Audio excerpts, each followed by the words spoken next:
Togo Info, le Togo à votre portée. Une première en Afrique, Gilbert Fosso Hungbo, élu ce vendredi directeur général de l'OIT, Organisation internationale du travail, une institution que l'ancien Premier ministre du Togo connaît mieux pour avoir été déjà son directeur général adjoint entre 2013 et 2017. Sommet sur la cybersécurité à Lomé, plus de 600 participants. Le chef de l'État togolais distingue enfin enquête foncière au Togo. Quel intérêt pour la population togolaise? Les spéciales sur Pyramide FM. Bonsoir et bienvenue. À la maison, en voiture, au bureau, partout on vous accompagne. Merci de nous écouter. Pyramide FM. Pyramide FM vous retrouve dans les spécialistes avec les invités qui sont déjà sur place. Mais bien avant de retrouver les invités spéciaux, Gérard est déjà avec nous. Gérard Wissa, bonsoir. Bonsoir Honoré. Bonsoir à tous ceux qui nous écoutent. Vous avez passé une bonne semaine? Aussi celles qui nous écoutent, évidemment. Bien évidemment, oui. Bah oui. Non, ça va, ça va. Nous, on vient de sortir d'un bouclage. Oui, j'ai vu. C'est toujours un peu difficile. J'ai vu votre chef-d'œuvre. Chef-d'œuvre, ben, si vous le prenez comme ça. Oui, j'ai vu avec des dessins un peu partout. Ah bon, ben, c'est tout ce que nous savons faire. Oui, on y découvre quoi? Dites-nous. Moi, j'ai vu, il y en a qui n'ont pas vu. Bon, là, je vais juste parler de la une. De la une, oui. Ben, je crois qu'il y a un gros russe, un gros bonhomme très costaud. Hein. C'est comme un combattant sumo. Qui, ben, ça sonne un peu mal, hein, qui a sorti ses couilles, ses testicules, pour montrer que vraiment il est homme. Et à côté, il y a Joe Biden et puis Macron. Et un peu plus loin, il y a deux petits Africains, comme on les caricature toujours, deux nègres avec de grosses lèvres rouges, tout petits, ben, qui se découvrent un nouveau frère, qui est ce russe-là, quoi. C'est pour illustrer juste comment les Africains ont tendance actuellement à se ranger du côté des Russes, mais pour sortir enfin de la brimade qui a été notre lot quotidien jusqu'à présent, malheureusement. Bon, juste que nous, on souhaite beaucoup qu'après cette crise ukrainienne, ben, que l'Afrique tire son épingle du jeu aussi, qu'on ait plus de dignité, et qu'on ait au moins des alternatives, hein, qu'on puisse se pencher du côté occidental ou bien du côté des Russes pour ne pas être obligé d'être forcément sur les Occidentaux. Ce serait très bien. Enfin, c'est ce que nous pensons. Que personne ne perde la guerre, mais qu'on soit devant un monde bipolaire, quoi, où vraiment l'Afrique est le choix. Moi, c'est les couilles qui vont intéresser. Vous avez vraiment eu du culot. Non, le blanc, il était tout blanc avec des couilles noires. Et alors qu'il demandait, tu es sûr que c'est là, c'est un frère? Tu vois pas la couleur de ses couilles, c'est noir. Oui, le second invité traditionnel du vendredi, c'est Ibrahim Acha. Ibrahim, bonsoir et bonne arrivée. Bonsoir Honoré, bonsoir aux auditeurs, auditrices de Pyramide FM, bonsoir à mon confrère Gérard sur le plateau avec moi et bonsoir monsieur les invités. Les invités spéciaux. Ah d'accord. Vous le savez, ils ne sont pas habitués les vendredis. Ibrahim Acha, vous êtes le directeur de la publication de Temps Nouveau et bien évidemment, vous avez passé une bonne semaine aussi. Oui, à la togolaise, comme un peu reposant, oui. Un peu reposant, oui. Mais il y avait des activités dans le pays, vous savez, des sommets sur la cybersécurité. Voilà, il y a Niato aussi. Oui. Donc il y avait quand même des événements à couvrir et nous sommes allés à la collecte des informations. Merci beaucoup, je l'annonçais, et nous avons en studio pour ce vendredi deux invités spéciaux pour nous parler de l'enquête foncière. Ils nous viennent bien sûr du service de cadastre. Voilà. Deux invités. D'abord M. Bati Tafamba Dabou, chef de division cadastre. M. Bati, bonsoir et bonne arrivée. Bonsoir Honoré et bonsoir à tous les auditeurs de Pyramide FM. Et Otier Otier va bien. Otier va bien. Oui, le second invité, c'est M. Dodoma Mitinoé. M. Dodoma, bonsoir et bonne arrivée. Oui, bonsoir M. Honoré et bonsoir également à tous les auditeurs. Vous êtes chef section cadastre fiscal. Oui. Là, c'est l'agent direct. Pas évident, hein. C'est pas l'agent direct. C'est les impôts qui collectent l'agent direct. C'est pas encore les impôts. Ah, d'accord.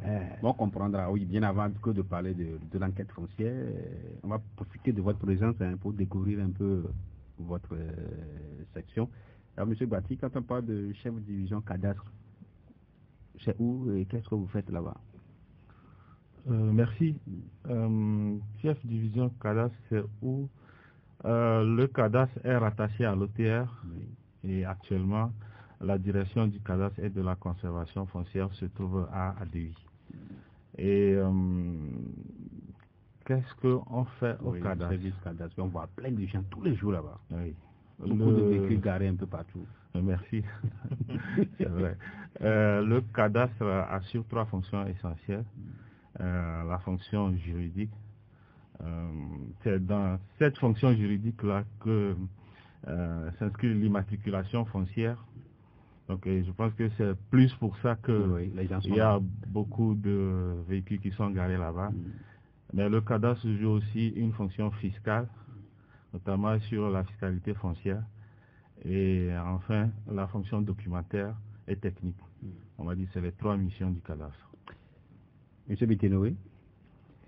Oui, c'est toujours le même service, mais vous vous occupez de la fiscalité directement. Service, effectivement, et comme le collègue venait de le dire, il y a une mission qui est la mission fiscale, mais pas du recouvrement des impôts. Hein, donc il faut mettre la différence. Cette section s'occupe de déterminer les valeurs cadastrales des immeubles, que ce soit bâtis ou non bâtis, et dans une certaine mesure d'autres activités aussi. Mais principalement, c'est la mission fiscale du cadastre qui est gérée par la section. Mais vous dites que c'est pas l'agent directement, oui, mais à la fin c'est l'agent. Bon, c'est vrai que le mot fiscal inclut dans faire référence à l'argent immédiatement. Oui. Mais je peux vous assurer que nous ne distribuons pas des avis, et même à la longue, pour acheter peut-être un immeuble, les gens viennent se renseigner pour avoir la valeur vénale de l'immeuble.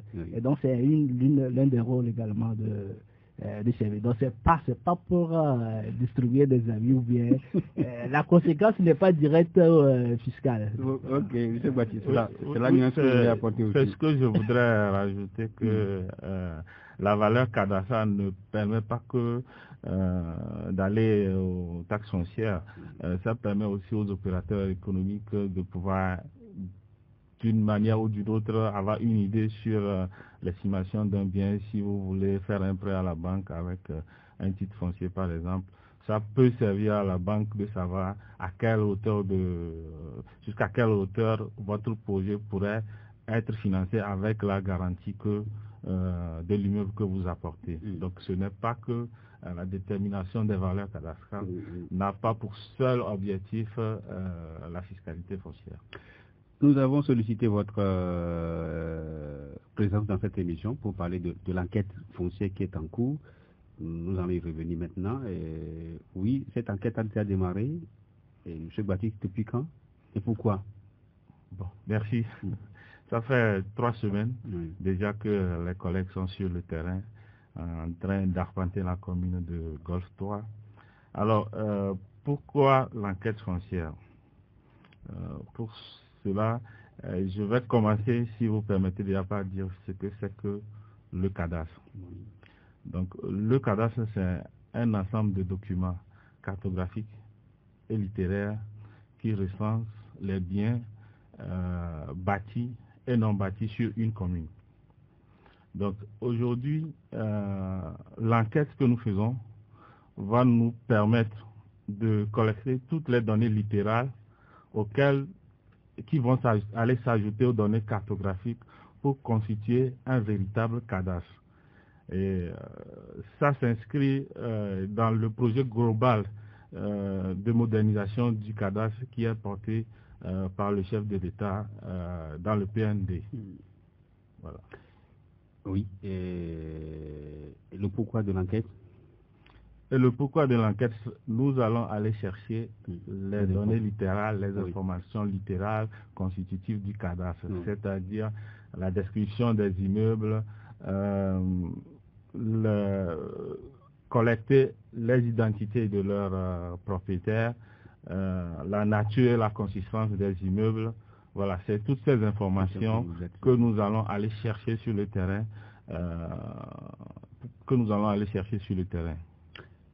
Vous avez parlé du Golfe 3, ça ne concerne que cette commune-là, ou mais c'est tout le Grand Lomé, c'est ce qu'on a eu à entendre au début. Bon. Cette enquête s'inscrit dans un grand projet. Oui. Et à terme, le Grand Lomé, on va faire réaliser l'enquête sur le Grand Lomé. Mais Golfe 3 est la commune pilote. Elle va nous permettre d'avoir un retour d'expérience, de mieux caler la technique, les formulaires d'enquête que nous déploierons ensuite par la suite sur toutes les autres communes du Grand Lomé. Mais Golfe 3 est une commune pilote. Parce que vous êtes basé là-bas. Parce que nous sommes basés là-bas et il est important de savoir tout ce qu'il y a autour de nous. Oui, il faut forcément avoir des objectifs en élaborant un tel projet. C'est quoi ces objectifs? Les objectifs visés par cette enquête, c'est de disposer donc dans un premier temps d'une mosaïque de plans cadastrales informatisés qui sera renseigné en fait des informations sur chaque parcelle, notamment le propriétaire réel ou apparent, les caractéristiques de chaque immeuble. Voilà, donc dans le plan cadastral informatisé, nous aurons toutes ces informations derrière pour peut-être après aussi renseigner les uns et les autres, la population, quand elle viendra pour demander des informations. Voilà. Et dans un second temps, il est prévu également de géoréférencer en fait les anciens titres fonciers dont les plans avaient été conçus dans une représentation un peu plus ancienne, avec, nous disons chez nous, un jargon technique des coordonnées locales. Voilà. Donc ça nous permet maintenant de les positionner de manière mondiale, en quelque sorte. Ce n'est pas pour le remettre en cause? Non, ce n'est pas pour les remettre en cause. C'est là même l'avantage, c'est pour les sécuriser davantage, puisque ça permet de les positionner dans notre base. Et si demain quelqu'un vient par exemple demander un titre sur l'immeuble, on sait qu'il y a déjà un titre à ce niveau-là. Donc c'est les deux objectifs en fait que vise l'enquête fiscale, l'enquête foncière, pardon. Il doit y avoir forcément des informations autour que vous avez besoin de nous, population, en commençant par le Golfe 3. Monsieur Bati, c'est quoi les informations que vous recherchez chez nous, la population? Merci. Donc, les informations que la population doit s'apprêter à nous fournir, aux collègues enquêteurs, c'est d'abord l'identité des propriétaires, que ce soit des propriétaires réels, c'est-à-dire que ceux qui ont les titres fonciers, ou des propriétaires apparents, c'est-à-dire ceux qui n'ont pas les titres fonciers. Donc, nous collectons l'identité de chaque propriétaire d'immeuble. Ensuite, nous collectons les caractéristiques générales de l'immeuble. C'est-à-dire, est-ce que c'est un immeuble à étage, est-ce que c'est un immeuble, un bâtiment simple, etc. Donc, nous collectons ces caractéristiques-là. Ensuite, nous collectons les affectations des immeubles. Est-ce que l'immeuble est utilisé à but commercial? Est-ce que c'est un immeuble à but d'habitation? Ou est-ce que c'est un immeuble utilisé pour la location? Donc, c'est grosso modo ces renseignements. Ensuite, comme le collègue vient de le souligner, pour les immeubles qui ont des titres fonciers, nous demandons les numéros de ces titres fonciers et éventuellement si on peut les voir. Ça nous permet par la suite de voir s'ils sont géoréférencés ou non, et l'équipe de géoréférencement pourra ensuite aller sur le terrain géoréférencer les immeubles qui ne seraient pas géoréférencés. Donc, et ce n'est pas par hasard des informations que vous collectez pour afin d'aboutir à la taxe d'habitation que les gens redoutaient, puisqu'il y en a qui ont déjà commencé à poser la question. Le but de ce travail, comme le collègue vient de le souligner, c'est surtout pour sécuriser les immeubles. Ce n'est pas une question de taxe d'habitation. Non, c'est pour sécuriser les immeubles, le but. Et constituer le cadastre. Nous avons besoin de moderniser les infrastructures du pays. Tout à fait. Et le cadastre est une documentation stratégique pour le pays. Donc, nous avons besoin d'avoir un cadastre moderne et c'est la base. C'est la base. Voilà. J'aimerais bien ajouter que c'est vrai que du retour de nos équipes sur le terrain, les gens ont vraiment peur de... votre question vient juste nommer, parce que les gens ont vraiment peur. Ils pensent qu'on collecte les informations pour les imposer à la taxe d'habitation. Je voudrais bien rassurer les auditeurs que la conséquence immédiate de cette enquête foncière n'est pas ni la taxe d'habitation, ni la taxe foncière. Dans un premier temps, vraiment, ce qui nous importe, nous, c'est de pouvoir recenser, d'avoir un système cadastral bien renseigné de toutes les informations. Nous avons eu des restitutions parcellaires sur le Grand Lomé, et derrière, nous devons avoir l'information des propriétaires de chaque parcelle, des propriétaires de ce qui se fait sur la parcelle. Donc toutes ces informations doivent être renseignées pour construire une matrice cadastrale exhaustive. Voilà. Donc le but premier, c'est pas forcément de taxer les gens, où nous n'allons pas dans les maisons avec les avis d'imposition. Donc il faudra que les auditeurs soient rassurés sur cette question. Vous êtes rassuré. Non, je voulais le dire qu'il faudra d'abord rassurer tous qui sont dans ce studio. Je voudrais surtout aussi rajouter que aujourd'hui, l'objectif assigné à la direction du cadastre, de la conservation foncière et de l'enregistrement, c'est d'arriver à créer les titres fonciers en 6 mois.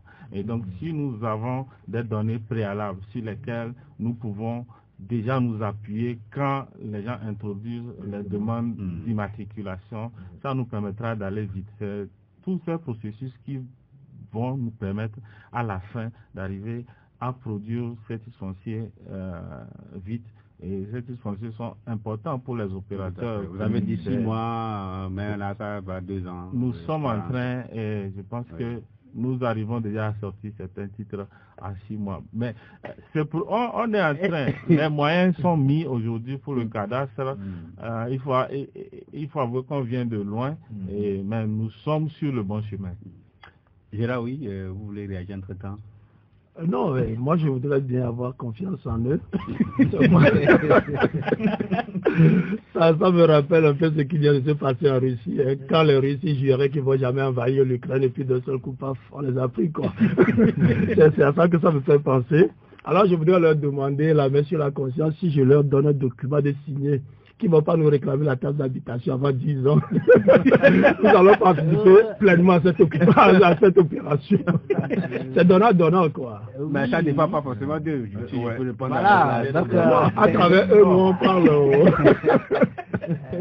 Non, mais je pense... Il va répondre, si je peux me permettre, je pense que c'est un travail collégial qui doit être fait entre nous et vous, les journalistes. Le but de cette enquête n'est pas d'aller à la taxe foncière, mais il faut aussi commencer par sensibiliser nos concitoyens sur le bien fondé de cette taxe foncière.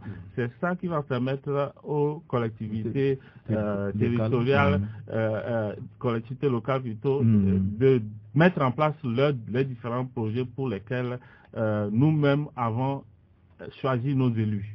C'est avec ces fonds, puisque ces fonds leur sont reversés. Donc, il faudrait déjà que, avec votre appui, on commence par sensibiliser nos concitoyens sur l'importance de cet axe-là. Dans tous les pays, ça se fait. C'est pour le développement local. Ibrahim, oui.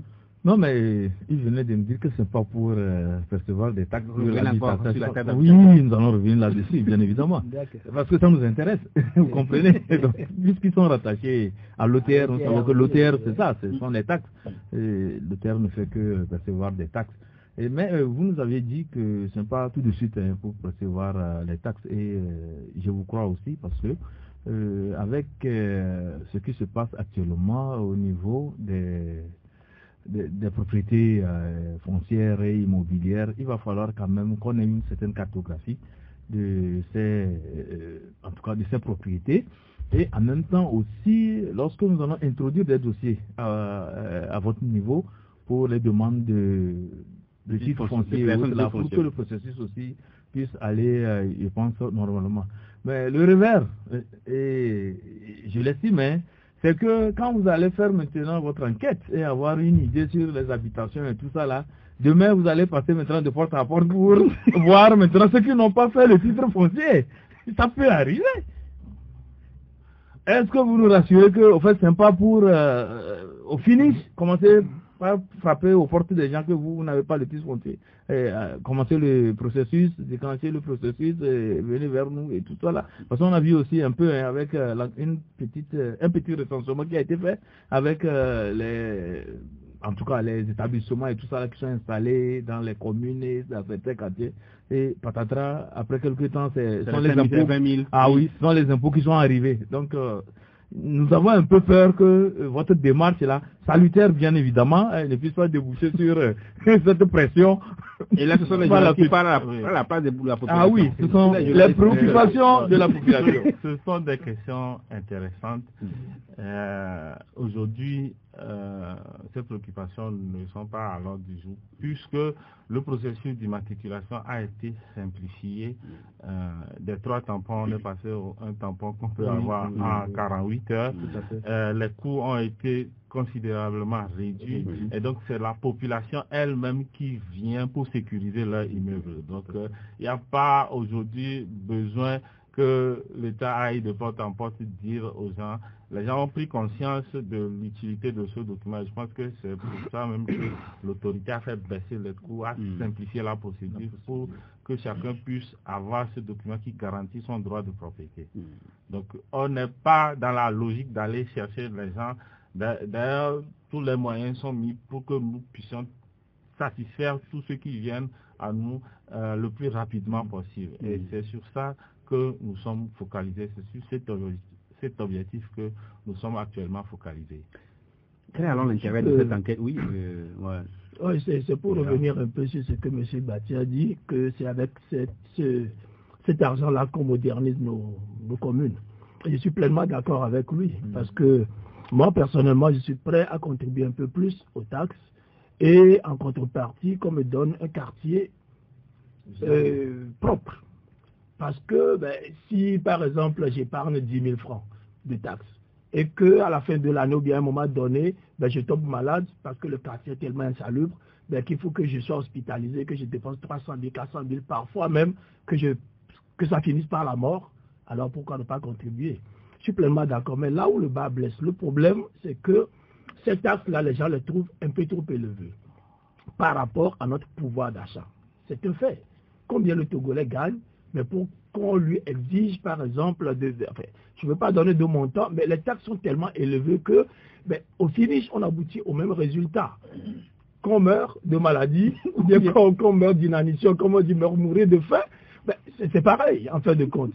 Je prends un exemple. On vient, on dit, mais votre maison là, c'est une maison étage, parce que le monsieur, il a un ré, il a construit une petite chambre en haut, il est recensé comme une maison étage, et il frôle les 100 000 francs par an.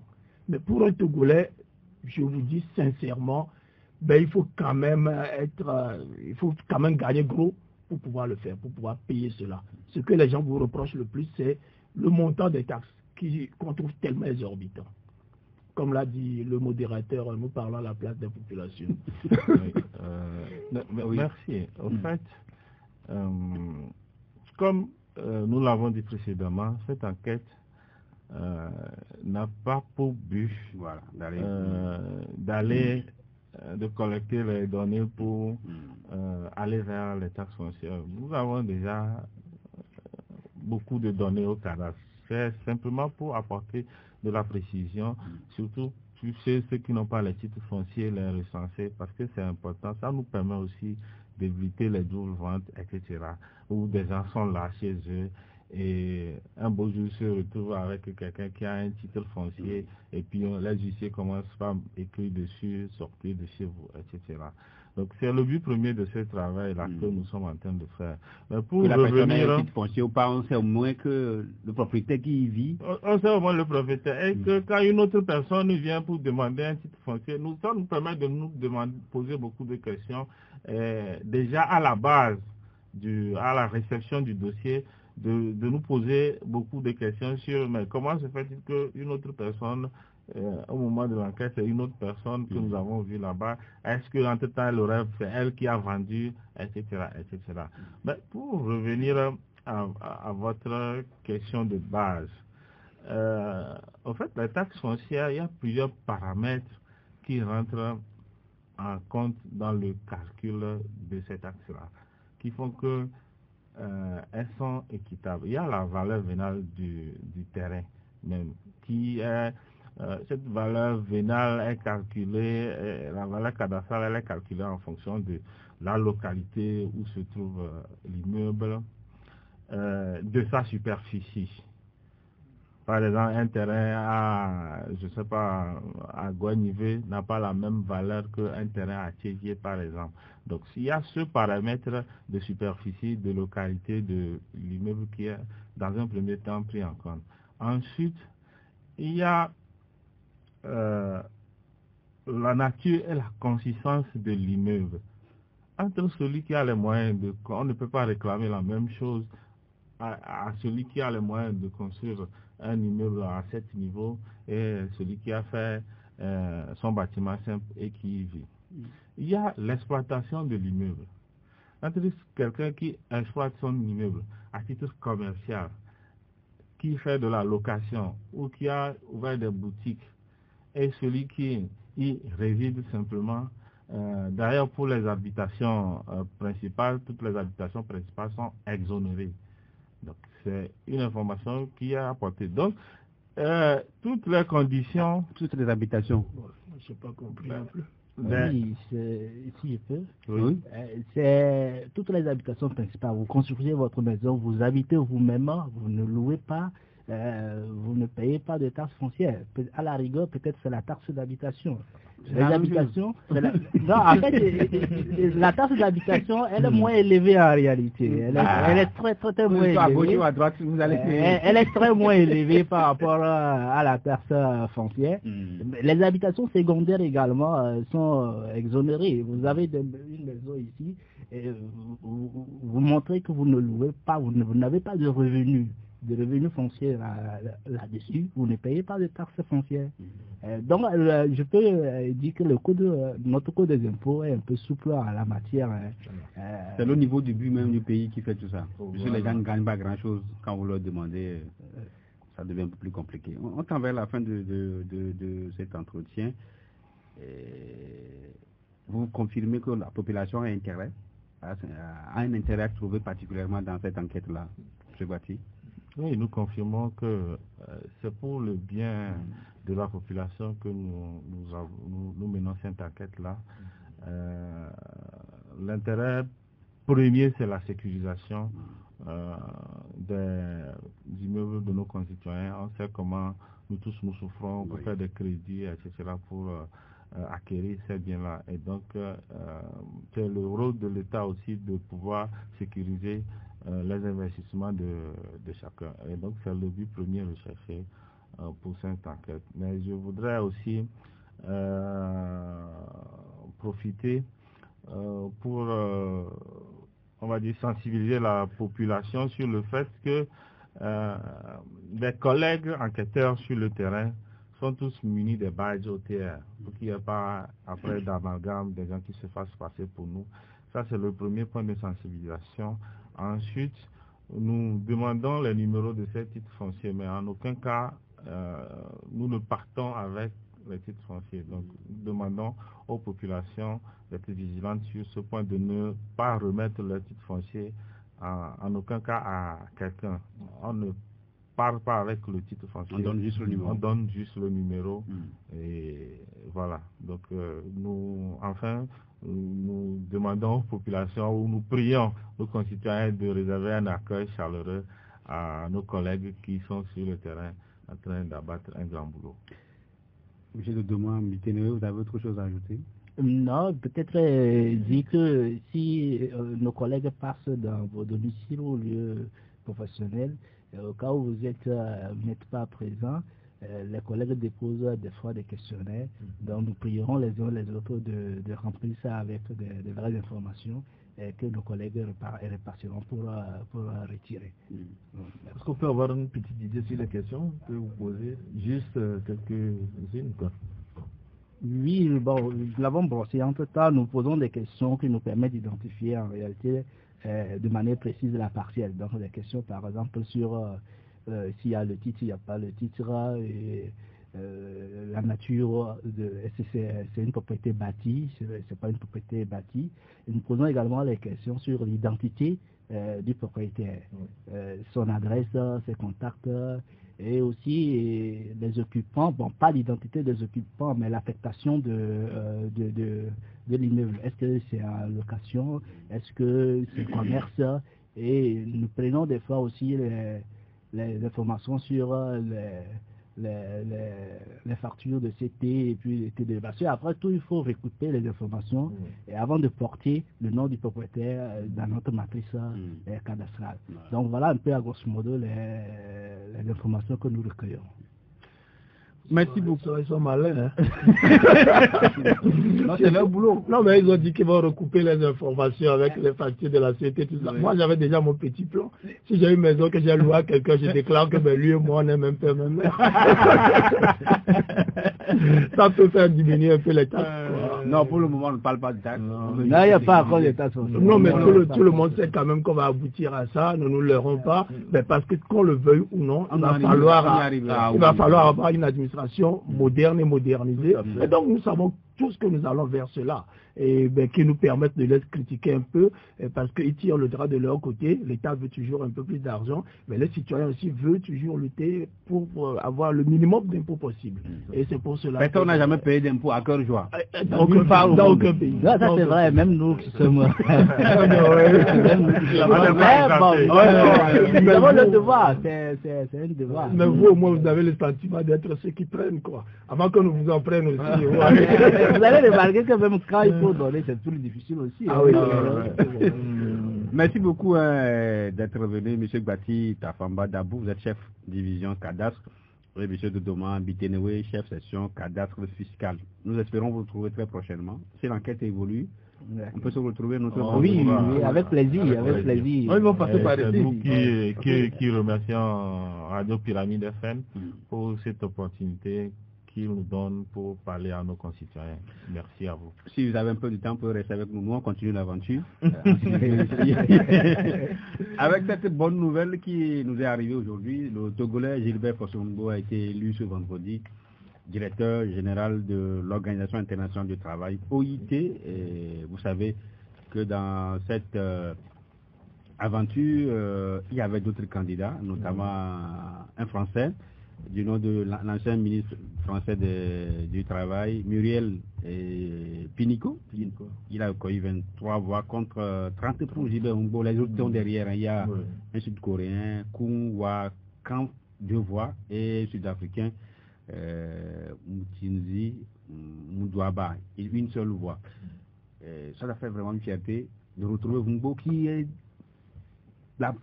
pour la première fois un Africain qui se retrouve là à la tête de l'OIT. C'est la première fois que cela arrive. Il était déjà, il faut le rappeler, directeur général adjoint de l'OIT entre 2013 et 2017, juste après avoir quitté le poste de Premier ministre au Togo. Tout à fait. Mais il faut dire que M. Gilbert Humbo fait partie de ces Togolais qui font la fierté de notre pays.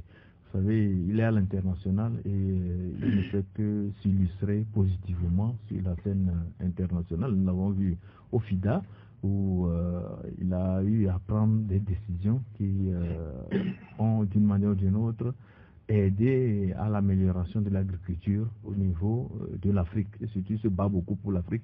Et nous le voyons aussi souvent dans des forums, tout ce qui concerne l'investissement, tout ce qui concerne le développement de l'agriculture et l'amélioration des conditions de vie des populations sur le plan africain. Nous le voyons toujours, il s'est toujours illustré, toujours battu pour que les Africains puissent vraiment tirer leur épingle du jeu en matière d'amélioration de l'agriculture. Donc c'est quelqu'un qui fait notre fierté et il peut dire que son élection de ce jour, puisque c'est passé à Genève hier plutôt, et c'est le couronnement du travail que ce monsieur n'a cessé de faire, et surtout de son sens de la compréhension, son sens de prospective et surtout d'anticipation.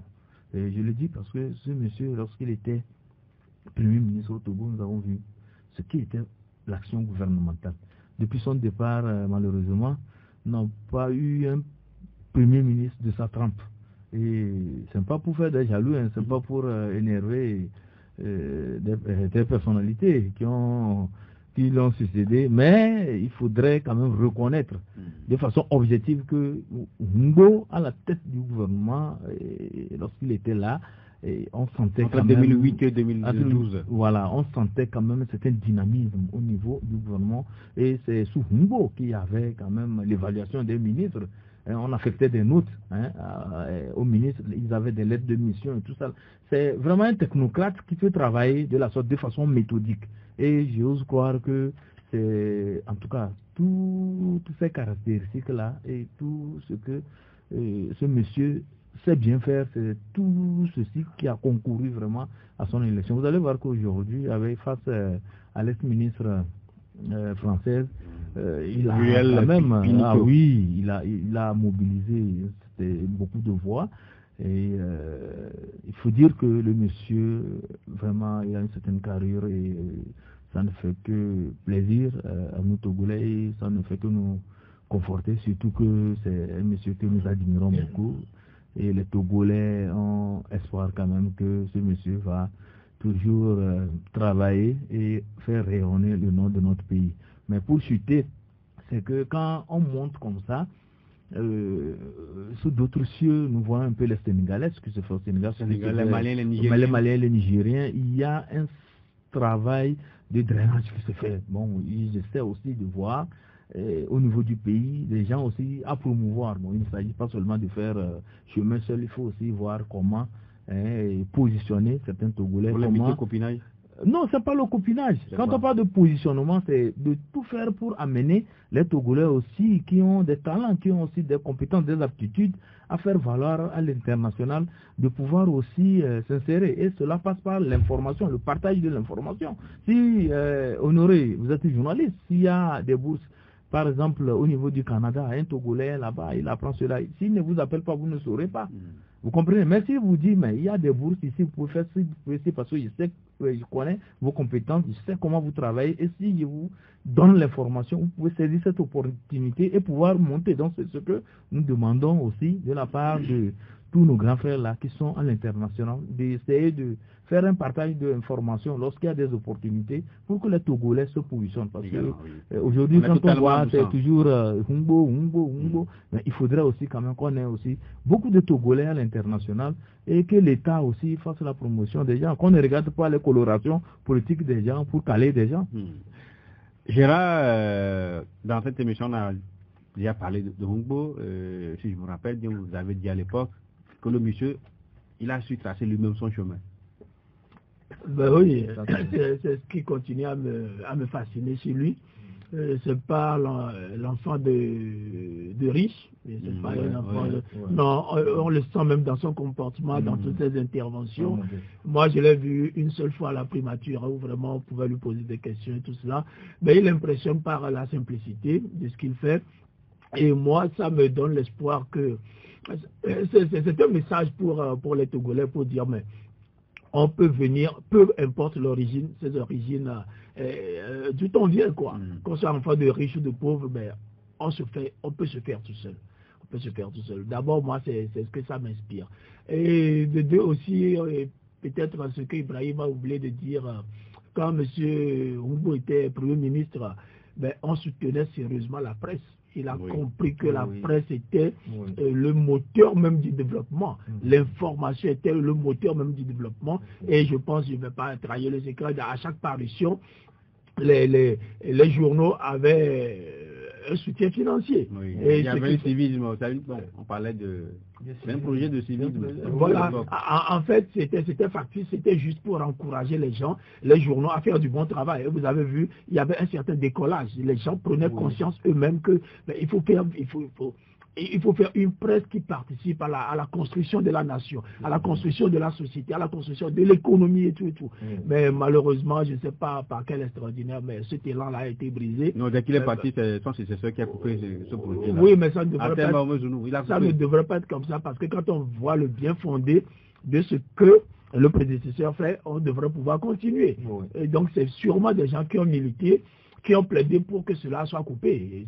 C'est comme ça que moi je comprends. Et donc les journalistes sont retombés dans certains travers pour faire du journalisme de sensation, pour faire forcément des scoops et tout et tout. Mais quand on a l'esprit tranquille, on fait du travail professionnel. Encore que le soutien qu'on donnait, c'était pas extraordinaire, mais quand même, ça nous permettait d'avoir de l'espoir. Mais bon, malheureusement, ça n'a pas été. Il est parti avec ça. Ouais. Et ce que je souhaite, ou bien ce que je vais lui reprocher un tout petit peu, c'est que c'est un monsieur qui réussit mais pour lui tout seul. Quand vous réussissez comme ça, je ne dirais pas avec Ibrahim qu'il faut coopter les autres, mais moi du moins d'amener les autres aussi, de drainer. Voilà, vous avez dit, prononcer le mot drainer, c'est très juste. Mais moi je voudrais qu'on aille au-delà. J'imagine un certain, ce monsieur-là se promener dans nos lycées, à l'université, pour donner des conférences, pour parler de son parcours, de ses difficultés, combien de fois il a chuté, combien de fois il s'est relevé, comment il est arrivé à parvenir jusque-là. Parce que, vous savez, une clé de réussite, nous le disait au lycée, c'est la lecture de la biographie. Quelqu'un qui veut réussir, regardez quelqu'un qui lit beaucoup les biographies, ben, souvent 80% de ces gens-là réussissent leur vie. Et donc, ben, ce serait très bien si M. Humbo peut nous servir sa biographie dans les lycées, dans les milieux étudiantins, pour guider les pas des étudiants. Ou du moins, au pire des cas, de sortir un livre, ou bien des livres que nous allons lire pour que, pour percer son secret, le secret de sa réussite. Parce que réussir, c'est bien, mais réussir avec les autres, réussir en amenant les autres aussi à réussir, c'est encore mieux. On dit il n'y a pas de honte à être heureux, mais il peut y avoir de honte à être heureux tout seul. C'est une citation dont je me rappelle comme ça, et c'est très vrai. Et peut-être qu'il nous écoute. Hein. C'est comme Ibrahim l'a dit, c'est un travailleur infatigable. Tout le monde l'a témoigné. Tous ceux qui travaillent à la primation en ce temps-là, ils l'ont témoigné. C'est un travailleur infatigable. Peut-être, c'est sûr qu'il est au courant de ce qui se dit sur les radios, même au Togo. Souvent, c'est des gens, vous le voyez, même à minuit, 1 heure, il veut savoir ce qui se passe chez lui. Ils sont toujours... ils veulent toujours être utiles, quoi. Et donc, on va prier tous pour lui, pour qu'il aille toujours plus loin, mais qu'il partage aussi avec nous son bonheur et le secret de sa réussite. Oui, c'est vrai, il ne peut pas réussir seul. Quelque part, pour ces différents postes, il a le soutien du Togo, le soutien du gouvernement. Oui. On a vu même une campagne qui a été organisée à travers les pays africains pour soutenir sa candidature. Ça va continuer avec d'autres également. C'est comme ça a été fait dans d'autres pays et ça a pris le résultat là avec surtout le Sénégal, le Mali, le Nigeria. C'est un travail de fond. Tout à fait. Mais c'est un couteau à double tranchant. Hein. Cette façon de pistonner les gens aussi, moi je ne suis pas très d'accord qu'on dise les Sénégalais ils ont cet art-là de pistonner, de coopter leurs frères et tout. Non, ils sont dans les institutions. Oui, ça peut être bien, mais ça peut être aussi le signe de quelque chose qui n'est pas très bien. Il faut prendre les gens selon leurs compétences et donc créer un réseau où les nationalités y vont. Vous voyez? Non, on risque aussi de coopter des gens pas très compétents. Non. Et c'est les organisations, oui, ça me rappelle. Bon, voilà. En fait, c'est du lobbying et la compétence, et puis à chaque poste, il y a un profil qui est dressé. Quand vous n'avez pas les qualifications, ben, vous ne pouvez pas postuler. C'est du lobby. Ouais, il y a du lobby. Le pourquoi je le dis comme ça, que ça ne fâche pas les gens, mais dans les pays, dans d'autres pays occidentaux et tout ça là, on ne voit pas la prépondérance de certaines nationalités. Par exemple, les Français sont nombreux dans les organisations internationales, ou bien les Anglais, ou bien les Américains. Non, chez eux, bon, c'est plutôt plus ou moins bien partagé, et puis c'est selon les compétences. Qu'on n'aboutisse pas à des situations comme on en avait vu à Air Afrique, où vraiment vous voyez les cadres étaient de quel pays, ça aboutit à quoi? Air Afrique a disparu. Parce qu'on a confié tellement de gens, parfois souvent des gens qui n'étaient pas très compétents. C'est un peu une suspicion, je n'ai pas de preuves, mais je vous dis, il ne faut pas qu'on verse dans... Ça arrive vers là. Ouais. On va finir avec le sommet sur la cybersécurité. Ça s'est terminé hier au Togo, avec plus de 600 participants. Et déjà à l'entame, c'est le chef de l'État qui a été distingué par la Commission économique des Nations Unies pour l'Afrique, pour la cybersécurité. En Afrique plutôt, ça fait quoi, le Togo, le chef de l'État fait champion. Avant que le sommet ne soit lancé, il en a été fier. On a constaté également que d'autres pays, notamment en dehors du Togo, des participants sont venus du Bénin, de la RD Congo, du Congo, de l'île Maurice, de la Somalie et de la Namibie. Ce sont ces pays-là qui ont adopté la déclaration finale. Ibrahim, c'est une réussite? Une réussite, je ne dirais pas que c'est une réussite. Je dirais tout simplement que la conférence s'est tenue. Parce que si je dis tout de suite que c'est une réussite, c'est que à la suite de la conférence, automatiquement, le danger sur le net est enrayé.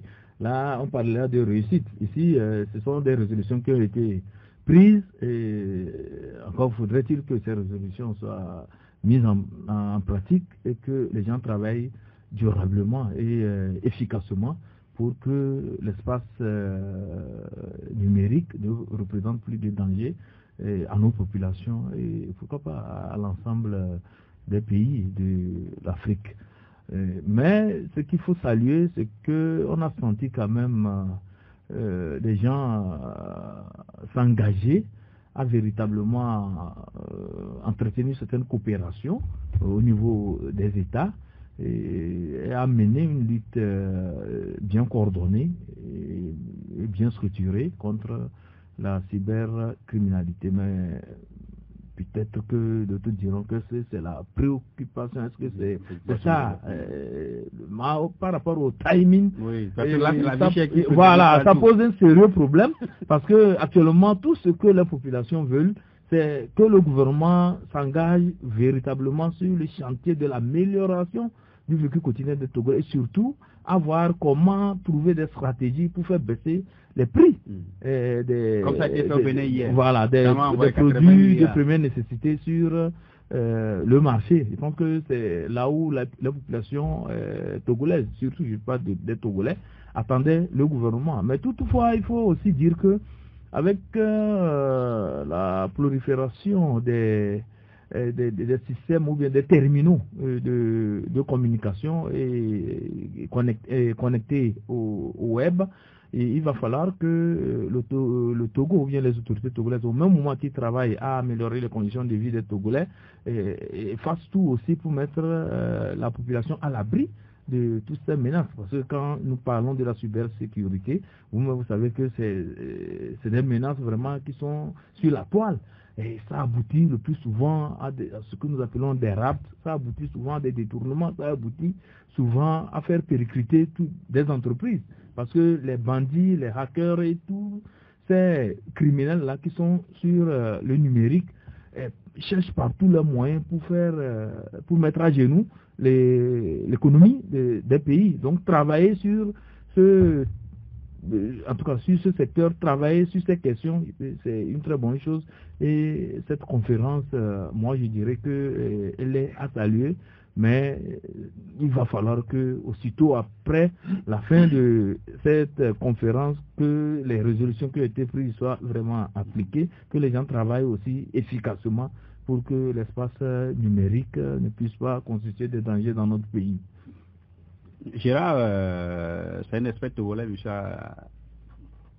crois, qui disait lors de ce sommet que oui, ceux qui ont l'habitude d'utiliser le Wi-Fi gratuit, il faut savoir que si la personne le souhaite, toutes vos données sont avec elle, à travers le Wi-Fi gratuit, que parfois, bon, nous cherchons sans savoir que, bon, nos données sont avec déjà la personne, si la personne le souhaite. Oui. Bon, moi, personnellement, c'est une préoccupation qui ne me regarde pas, parce que j'ai pas grand-chose à cacher. Moi, je vis selon ce principe et je suis très libre à mes données. Si vous voulez, je peux vous donner mon classeur où il y a tout là, ma date de naissance, tout. Ça ne me gêne pas du tout. Mais comme, bon, pour dire si c'est une réussite ou non, moi je dis, comme les Américains diraient, unfinished revolution. C'est-à-dire que ça continue, quoi. Quand je pense que lors des élections, les dernières élections aux États-Unis même, on a parlé encore de cybercriminels russes, mais qui ont pesé vraiment de tout sur l'élection américaine. Alors, le Togo est loin d'être à l'abri de la cybercriminalité. Tant qu'il y aura de grands informaticiens, il y aura aussi des cybercriminels. Bon, quelque part, je me demande si les cybercriminels ne sont pas bons. Parce que moi, je dis des conneries, hein, mais les logiciels que moi j'utilise, ce n'est pas des logiciels que j'ai utilisés. C'est des logiciels qui ont été hackés. Vous voyez, quand vous prenez voir les images, tout ce que nous avons dans nos rédactions. En Afrique, regardez le prix de ces logiciels. Mais c'est énorme. S'il faut que nous les achetions, les antivirus, mais nous les hackons pour pouvoir au moins protéger un peu nos appareils. Et donc, j'ai tendance à comprendre un peu les cybercriminels, quoi. Oui. Parce que j'en suis moi-même un peu, je suis consommateur de leurs produits, vous voyez. Bon, mais quand même, il faut dire qu'il faut protéger ce secteur-là de l'informatique parce que c'est un secteur d'avenir. Déjà, ça nous a apporté beaucoup au Togo. Il y a des choses que nous ne voyons pas. Quand on regarde un peu dans le rétroviseur, imaginez quand on devait 5 000 francs à quelqu'un. Vous êtes à Gbadago, vous devez 5 000 francs à quelqu'un à Baie. Mais il faut prendre un taxi, se déplacer pour aller lui remettre les 5 000 francs. Aujourd'hui, mais vous faites un transfert, tout simplement. Vous gagnez en énergie, vous gagnez en temps, vous gagnez en argent, parce que vous ne prenez plus un taxi. Et pour cela, pour aller dire bonjour à quelqu'un, avant pour dire bonjour à quelqu'un, il faut aller chez lui. Aujourd'hui, vous prenez votre téléphone, mais votre smartphone, mais vous faites même vidéo, là, vous regardez.